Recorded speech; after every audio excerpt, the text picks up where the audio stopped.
Hello, my name is Bob, and once again I'd like to welcome you to yet another episode on the White Dog Garage YouTube channel. This episode is the final part 9 of the 9-part series on repairing a crashed Suzuki GSXR750 motorcycle.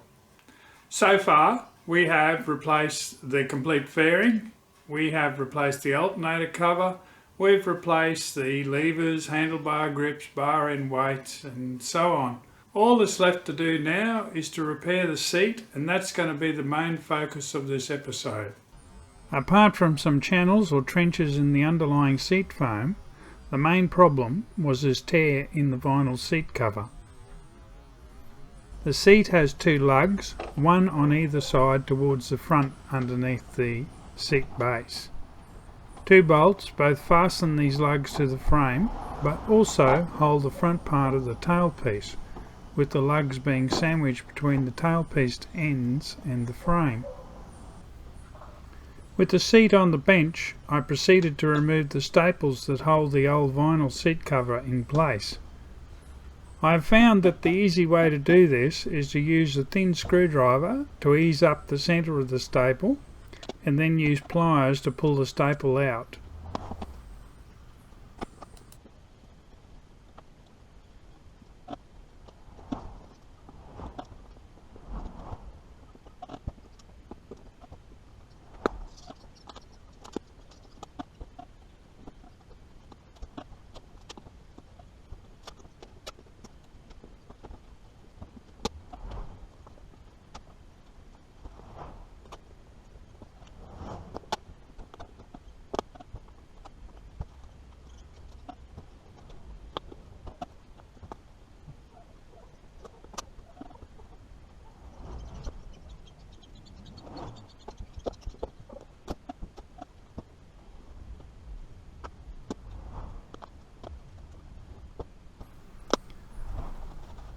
The seat foam had depressions in it, either from age or maybe a bungee cord.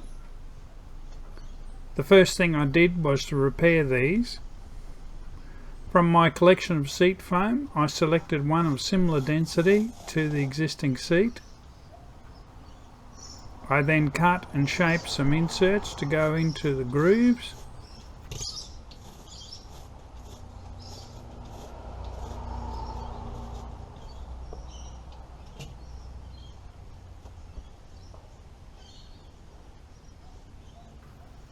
I didn't worry too much about the top of the inserts, focusing instead on getting the bottom to match the shape of the groove. I first made an insert for the major groove, the wane running across the seat.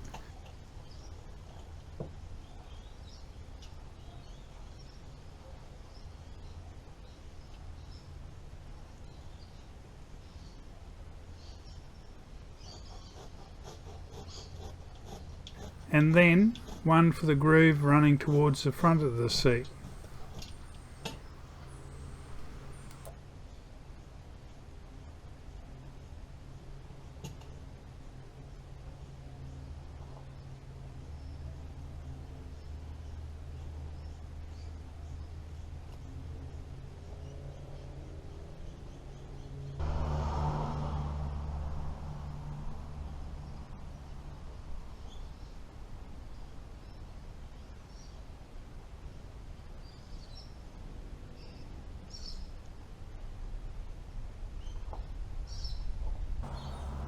With the inserts cut to shape, I used spray-on contact cement to fix them in place.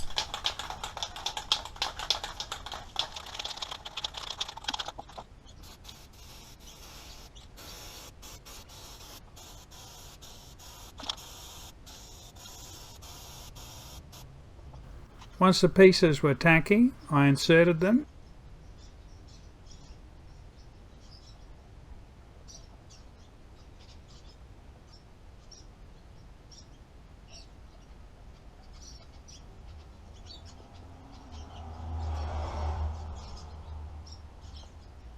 And then used masking tape to make sure that they remained in place until the glue had cured.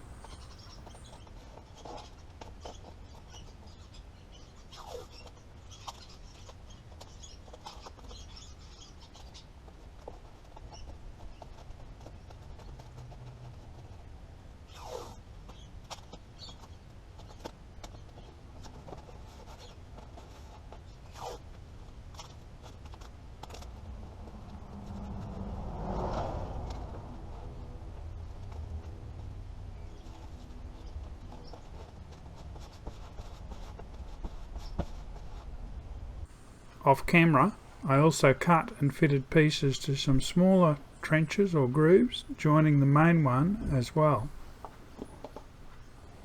Once the glue had cured, I was ready to shape the inserts to match the top of the seat. You could do this with a sharp knife, but I used a flap disc on a 4-inch grinder.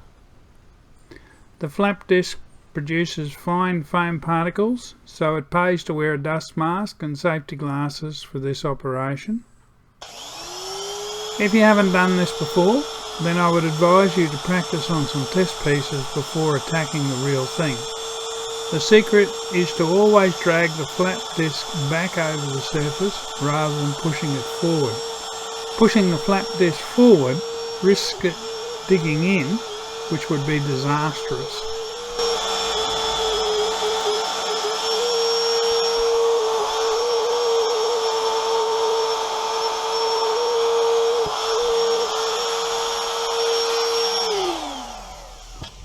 With the seat foam done, it was on to fitting the vinyl.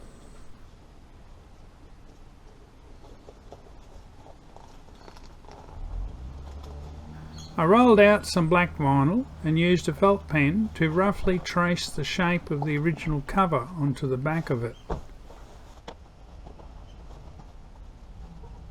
My initial pattern is a rectangle, which I'll trim further once I start fitting it to the seat. It pays to give yourself excess vinyl, as it makes the edges easier to grasp so that you can stretch it over the seat shape. Before I start fitting it to the seat, however, I mark a centre line lengthways. I will use this centre line to align the vinyl on the seat when I start fitting it.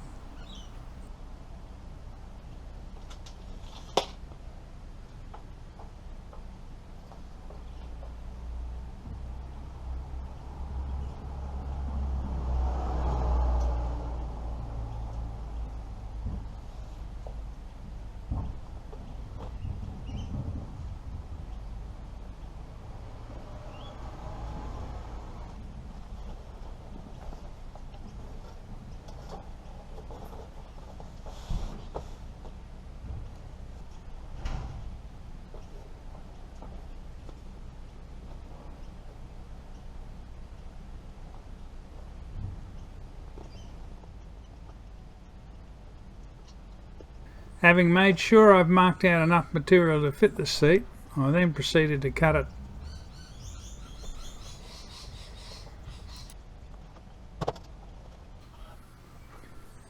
To match the contour of the seat, the vinyl will be stretched in a number of directions. My first stretch will be lengthways, and I start at the front of the seat, stapling the vinyl underneath the seat base.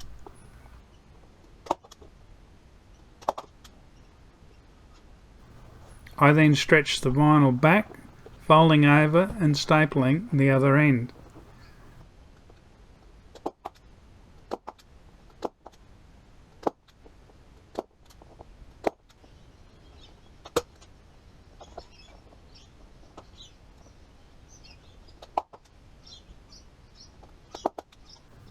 With the vinyl stretched out lengthways, I can now stretch it across.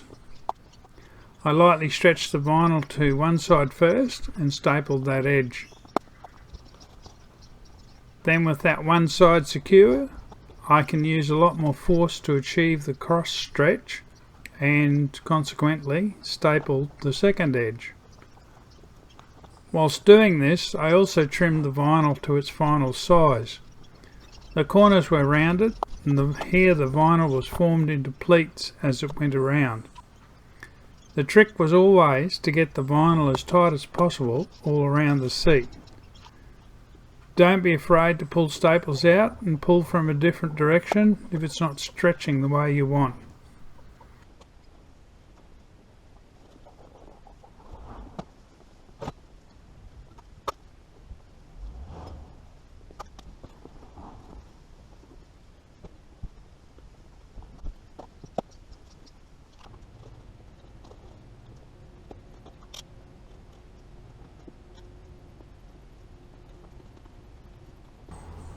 Almost finished now, just a bit more trimming to go.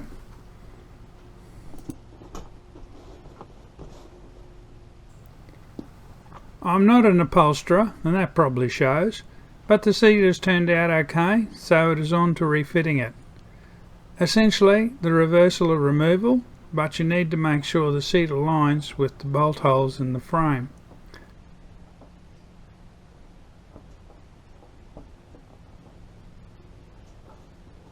Then it was simply a matter of doing up the bolts.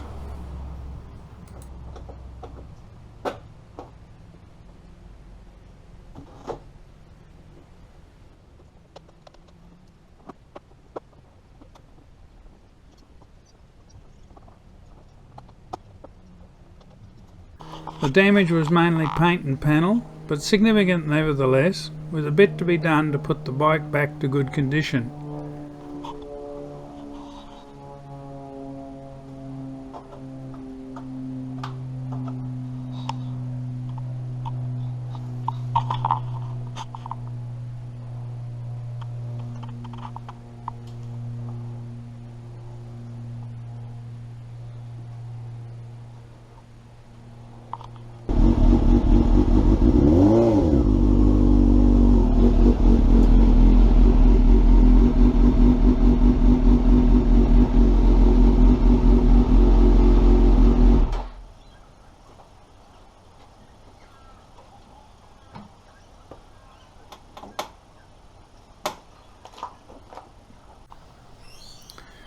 After checking the bike over, it was ready to go back to the client. Or was it?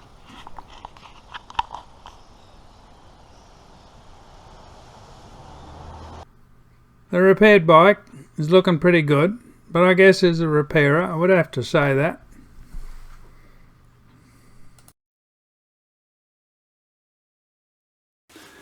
Well, this brings us to the end of the series on repairing a crashed Suzuki GSXR750 motorcycle. I hope you found it useful. So if this is your first time coming to the crash repair series, I have listed below the other 8 parts, and by all means follow up the links to whichever one you want to look at. In fact, look at them all. If you've liked it, I'd welcome a like, and by all means share it with your friends. If you haven't already subscribed, well, think about subscribing. It's easy, just hit the subscribe bar down below. While you're there, ding the bell so that you get a notification from YouTube the next time an episode on the White Dog Garage YouTube channel airs. Thank you once again. I look forward to talking to you next time. Bye!